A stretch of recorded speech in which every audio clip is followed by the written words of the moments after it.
আপনারা জানেন যে ফিলিস্তিনে নৃশংসভাবে মাসের পর মাস জুড়ে গণহত্যা পরিচালনা করা হচ্ছে ইসরায়েলি সন্ত্রাসী বাহিনীর মাধ্যমে।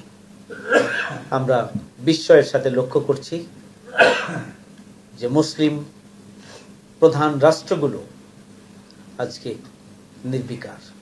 আমরা বিস্ময়ের সাথে লক্ষ্য করছি জাতিসংঘ আজকে নিশ্চুপ বনি আদমকে এভাবে বোমা মেরে গুড়িয়ে দেওয়া হচ্ছে, আকাশ পর্যন্ত চলে যাচ্ছে এক একজন মানুষের অঙ্গ প্রত্যঙ্গ বিচ্ছিন্ন হয়ে যাচ্ছে, ডিস্ট্রয় করে দেওয়া হচ্ছে। রাফাকে সম্পূর্ণরূপে ডিস্ট্রয় করে দেওয়া হয়েছে।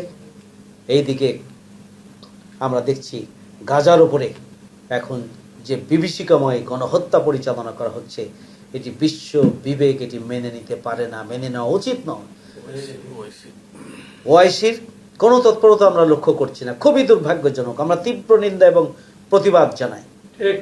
আমরা গোটা পৃথিবীর মুসলিম জনগোষ্ঠীকে আমরা আহ্বান জানাতে চাই, নিজ নিজ অবস্থান থেকে আপনারা সোচ্চার হন, আপনার বিক্ষোভ এবং সংগ্রাম ফেটে পড়ুন এবং আমাদের ফিলিস্তিনি রাষ্ট্রের অস্তিত্ব মুছে ফেলার জন্য যে চূড়ান্ত আক্রমণ এবং আঘাত এনেছে ইসরায়েল এবং নেতানিয়াহুর নেতৃত্বে সন্ত্রাসী বাহিনী, তাকে প্রতিরোধ গড়ে তোলার জন্য গোটা বিশ্বব্যাপী জনমত গঠন করার জন্য আপনারা পদক্ষেপ গ্রহণ করুন এবং অনতিবিলম্বে এটিকে থামানোর জন্য মুসলিম প্রধান রাষ্ট্রগুলো, ওআইসি এবং জাতিসংঘ যৌথভাবে পদক্ষেপ গ্রহণের মাধ্যমে অবিলম্বে এটি থামানোর ব্যবস্থা গ্রহণ করুন। নাহলে পরিণতি ইসরায়েলকে আজ হোক কাল হোক এর পরিণতি বরণ করতে হবে। আজকে খুবই দুর্ভাগ্যজনক যে আমরা 200 কোটি মুসলিম বেঁচে থাকা সত্ত্বেও আজকে ফিলিস্তিনির নারী, শিশু এবং সাধারণ মানুষের উপরে নির্বিচারে গণহত্যা পরিচালনা করে পুরো ফিলিস্তিনকেই আজকে অগ্নিগর্ভে পরিণত করার মধ্য দিয়ে ফিলিস্তিনি রাষ্ট্রটিকে মুছে ফেলে দেওয়ার জন্য যে আন্তর্জাতিক চক্রান্ত এবং ষড়যন্ত্র, তার বিরুদ্ধে প্রতিরোধ গড়ে তোলা ছিল এখন সময়ের দাবি। অথচ আমরা সেই দাবি পূরণ করতে আজকে ব্যর্থ হয়েছি। এর জবাব মুসলিম উম্মাকে এ দুনিয়ায় এবং পরকালে আমাদেরকে দিতে হবে। আল্লাহ রাব্বুল আলামিনের সাহায্য আমরা চাই। আল্লাহ রাব্বুল আলামিনের যে ঘোষণা, ওমা লাকুম লা তুকাতিলুনা ফি সাবিলিল্লাহি ওয়াল মুস্তাদাফিনা মিনার রিজালি ওয়ান নিসা ওয়াল বিলদানিল্লাযিনা ইয়াকুলুনা রব্বানা আখরিজনা মিন হাযিহিল কারিয়াতি যালিমি আহলুহা ওয়াজআল লানা মিন লাদুনকা ওয়ালিয়্যা ওয়াজআল লানা মিন লাদুনকা নাসীরা। তোমরা কেন সংগ্রাম করছো না? তোমরা কেন আন্দোলন করছো না? অথচ নির্যাতিত, নিপীড়িত আবাল বৃদ্ধ বনিতা আর্তনাদ করছে, হে খোদা আমাদেরকে অস্বস্তিকর পরিবেশ থেকে সরিয়ে নাও এবং আমাদের জন্য পথ প্রদর্শক পাঠাও।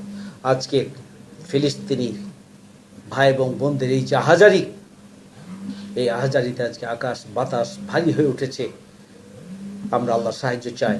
আল্লাহ রাব্বুল আলামিন যেন ইসলামের দুশ্মন, মানবতার দুশ্মনে ইসরায়েলি বাহিনীকে ধ্বংস করে দেন এবং ইসরায়েলি বাহিনীর সকল ষড়যন্ত্রের বিপরীতে মুসলিম উম্মাকে যেন বিজয় দান করেন।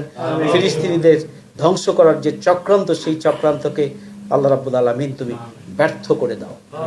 ঈমানের দাবি পূরণের জন্য আমরা আগামীকাল 7 তারিখ বাংলাদেশ জামাত ইসলামী কেন্দ্রীয় সংগঠনের পক্ষ থেকে বিক্ষোভের জন্য আহ্বান জানানো হয়েছে।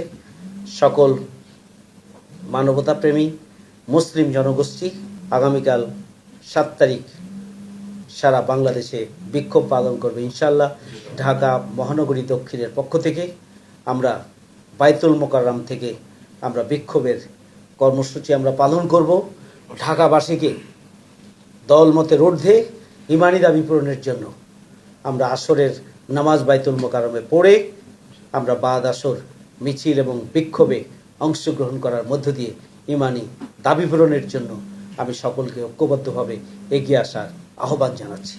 আগামীকালকে সার্বিকভাবে এই কর্মসূচি সফলের জন্য দায়িত্বশীল ভাইরা নিজ নিজ অবস্থানে থেকে কার্যকর ভূমিকা পালন করবেন সেই প্রত্যাশা এবং আহ্বান জানিয়ে আমার কথা এখানে শেষ করছি। ওমা তৌফিক ইল্লা বিল্লাহ। আসসালামু আলাইকুম ওয়া রাহমাতুল্লাহি ওয়া বারাকাতুহু।